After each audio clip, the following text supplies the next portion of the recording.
दोस्तों एक बार फिर से हम हाजिर हैं आप लोगों के लिए। फैक्ट्री के अंदर हर वो चीज कैसे बनती है जिसे हम बिना सोचे समझे खा लेते हैं, लेकिन हमें ये नहीं पता होता है कि ये सब चीजें खाने के बाद हमें फायदा होगा या फिर नुकसान। दोस्तों हम आपके वास्ते इतनी मेहनत कर एक एक फूड्स की जानकारी लेकर आते हैं कि ये फूड्स कैसे बनता है और इन सब फूड्स के अंदर क्या क्या चीजें डाली जाती हैं। लेकिन दोस्तों फिर भी आप वीडियो को पूरा नहीं देखते हैं या फिर वीडियो को थोड़ा थोड़ा बीच बीच में से देखते रहते हैं। दोस्तों आज आप इस वीडियो में ऐसा बिल्कुल ना करें, क्योंकि दोस्तों ये वीडियो आपके और आपके पूरे परिवार के बहुत काम आएगी। दोस्तों आज आपको हम जो जानकारी देंगे वो आपको पूरे YouTube पर तो क्या किसी भी प्लेटफॉर्म पर जानने को नहीं मिलेगी। तो दोस्तों इस मेहनत से बनाई गई इस वीडियो के लिए अभी एक लाइक जरूर कर दें और वीडियो को पूरा आखिर तक जरूर देखें। तो चलिए शुरू करते हैं।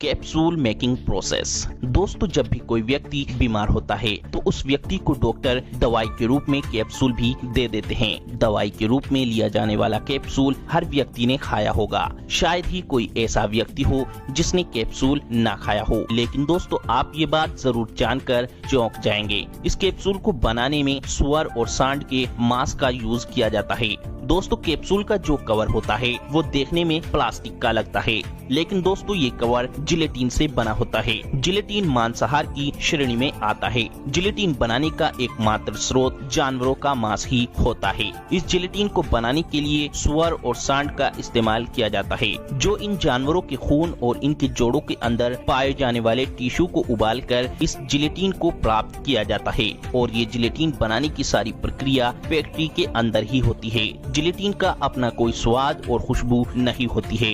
ये जिलेटिन बनने के बाद बिल्कुल प्लास्टिक के जैसा ही लगता है। जिलेटिन दो प्रकार के होते हैं, पहला पेड़ पौधों से तैयार किया जाने वाला और दूसरा मांस से तैयार किया जाने वाला।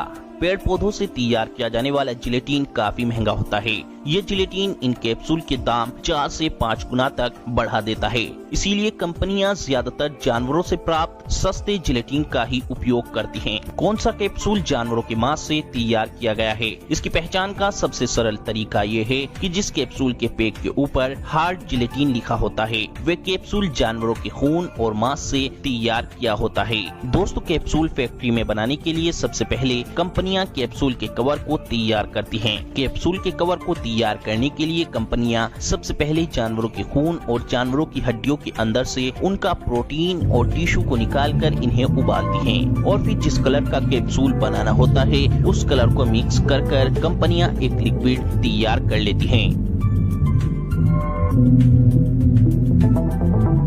इसके बाद कैप्सूल नुमा मेटल के सांचों को इस लिक्विड में डुबोया जाता है, जिससे इन सांचों पर ये लिक्विड चिपकने के बाद कुछ ही देर में एक कैप्सूल के कवर का रूप ले लेता है।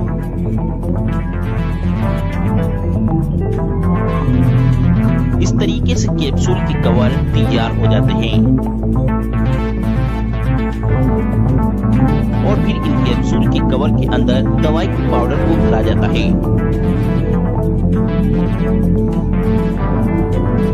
इसके बाद ये मशीन कैप्सूल के ऊपर वाले कवर को और नीचे वाले कवर को अच्छी तरह बंद कर कैप्सूल को तैयार कर देती है और फिर आखिर में इन कैप्सूल को पैक कर मार्केट में भेज दिया जाता है। Fake milk making process. दोस्तों आज के वक्त में जब कोई भी व्यक्ति दूध पीता है तो वे व्यक्ति ये समझता है कि ये दूध हमारे शरीर को बहुत ही ज्यादा फायदा पहुंचाएगा। लेकिन दोस्तों आज के वक्त में मिलने वाले किसी भी दूध पर जल्दी से भरोसा करना सही नहीं है, क्योंकि दोस्तों कुछ लोग चंद पैसों की खातिर हमें दूध नहीं बल्कि कुछ और ही दूध की आड़ में पिलाते हैं। दोस्तों इस नकली दूध को बनाने का काम कुछ फर्जी कंपनी वाले या फिर 2 नंबर के आदमी करते हैं। तो इसीलिए दोस्तों हम आपको बताएंगे नकली दूध की पहचान कैसे करें और ये नकली दूध कैसे बनाया जाता है। दोस्तों इस नकली दूध को बनाने के लिए सबसे पहले एक बड़े से बर्तन की चारों साइड अरंडी का तेल लगाया जाता है। इससे दूध के अंदर झाग ही झाग पैदा होते हैं।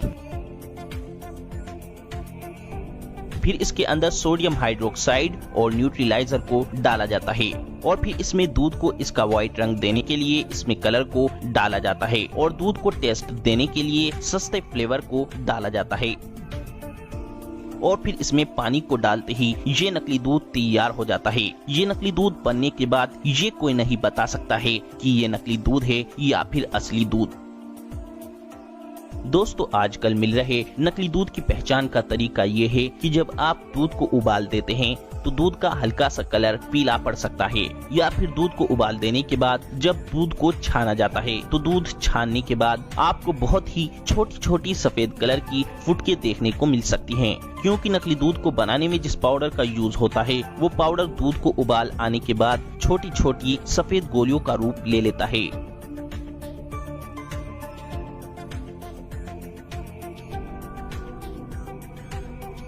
और नकली दूध की पहचान का तरीका एक ये भी है कि दूध पीने के बाद आपको थोड़ा अजीब सा लग सकता है। अगर आपको दूध के टेस्ट में जरा सा भी बदलाव दिखे तो तुरंत सावधानी बरतें। Sprite making process. दोस्तों आप जो स्प्राइट पीते हो, क्या आपको पता है ये स्प्राइट फैक्ट्री के अंदर कैसे बनती है और इस स्प्राइट को बनाने में किन किन इंग्रेडिएंट्स का यूज किया जाता है। दोस्तों फैक्ट्री में स्प्राइट बनाने के लिए सबसे पहले एक बड़े से मिक्सर में कार्बोनेटेड वाटर को डाला जाता है। फिर इसमें citric acid, high fructose corn syrup, sodium benzoate और नेचुरल फ्लेवर को डाला जाता है और ये सब चीजें डालने के बाद इस मिक्सर को बंद कर दिया जाता है। इन सब चीजों को मिक्स करके इस स्प्राइट के अंदर गैस को भरने के लिए सारी गैस की पाइपलाइनों को अच्छी तरह लॉक कर गैस को ऑन कर दिया जाता है। अब इस कोल्ड ड्रिंक के अंदर गैस भरने के बाद स्प्राइट बनके तैयार है। अब इसके बाद कोल्ड ड्रिंक की बोतलों को कन्वेयर बेल्ट पर रखकर आगे भेजा जाता है, जहां पर इन बोतलों के अंदर इस स्प्राइट को तेजी के साथ में बोतलों के अंदर इस तरीके से भरा जाता है कि कोल्ड ड्रिंक के अंदर से जरा सी भी गैस बाहर ना निकले। फिर इन बोतलों पर ढक्कन लगाकर स्प्राइट कंपनी अपनी कंपनी का लोगो इन बोतलों पर चिपका देती है और फिर आखिर में इन स्प्राइट की बोतलों को पैक कर मार्केट में भेज दिया जाता है।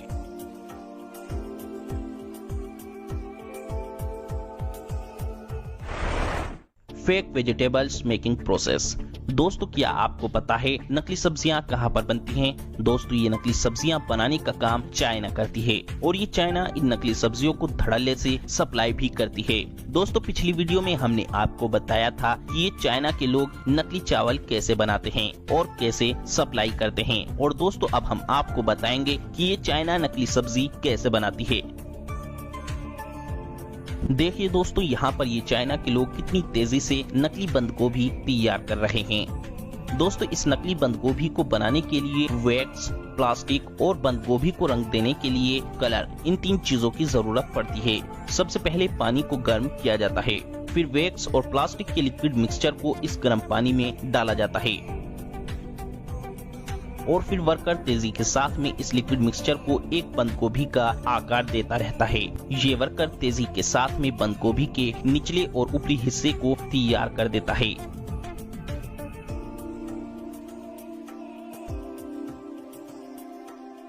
फिर इस बंद गोभी को काटा जाता है। काटने के बाद ये बंद गोभी अंदर से खाली होती है। अंदर गोभी भरने के लिए फिर इस बंद गोभी को वैक्स और प्लास्टिक के लिक्विड में डुबोकर बंद गोभी के अंदर खाली वाली जगह को भी भर दिया जाता है और फिर जब बंद गोभी पूरी तरह बनकर तैयार हो जाती है तो बंद गोभी को काटने के बाद भी ये कोई नहीं कह सकता है कि ये नकली है या फिर असली।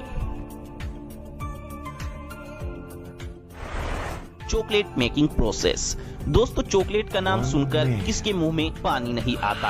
आखिर चॉकलेट चीज है ही ऐसी। दोस्तों ये तो आपको पता ही होगा, चॉकलेट से चॉकलेट, टॉफी, चॉकलेट आइसक्रीम और भी कई तरह के चॉकलेट फूड्स बनाए जाते हैं। लेकिन क्या आपको पता है ये चॉकलेट खुद कैसे बनती है? चॉकलेट बनाने के लिए सबसे पहले कोको प्लांट्स की जरूरत पड़ती है, जिसमें हर एक कोको फ्रूट्स के अंदर 40 से 60 कोको बीन्स होते हैं। ये फल ज्यादातर अमेरिका और अफ्रीका जैसे देशों में ज्यादा पाए जाते हैं। शुरुआत में इन सारे कोको बीन्स को एक रोस्ट मशीन में डालकर इन सभी बीन्स को 1 घंटे तक भूना जाता है। इन सभी बीन्स को भूनने के बाद इन्हें दूसरी मशीन में डालकर इन बीन्स को पीसकर पेस्ट में बदल दिया जाता है। इस पेस्ट को कोको मास भी बोलते हैं। बनाए गए इस चॉकलेट पेस्ट को दूसरी मशीन के जरिए चॉकलेट मोल्ड्स में भरा जाता है। इसके बाद इन्हें कूलिंग सेक्शन में भेज दिया जाता है, जहां चॉकलेट ठंडी होने के बाद पूरी तरह से बनकर तैयार हो जाती है और आखिर में इन्हें एक प्लास्टिक बैग में पैक करके चॉकलेट फैक्ट्रीज में भेजा जाता है, जहां वे इस चॉकलेट का इस्तेमाल अपने हिसाब से चॉकलेट फूड्स बनाने में करते हैं। और हाँ दोस्तों, सबसे जरूरी बात, हमने ये वीडियो बहुत ही ज्यादा कड़ी मेहनत कर बनाई है, इसीलिए हमारी मेहनत का फल आपका वीडियो को लाइक करना है। दोस्तों, आपके वीडियो को लाइक करने से हमें खुशी मिलती है, जिससे हम आपके लिए अच्छी से अच्छी वीडियो बनाने की कोशिश हमेशा करते रहते हैं। तो दोस्तों, वीडियो को लाइक करें, शेयर करें और चैनल को सब्सक्राइब करके घंटी को जरूर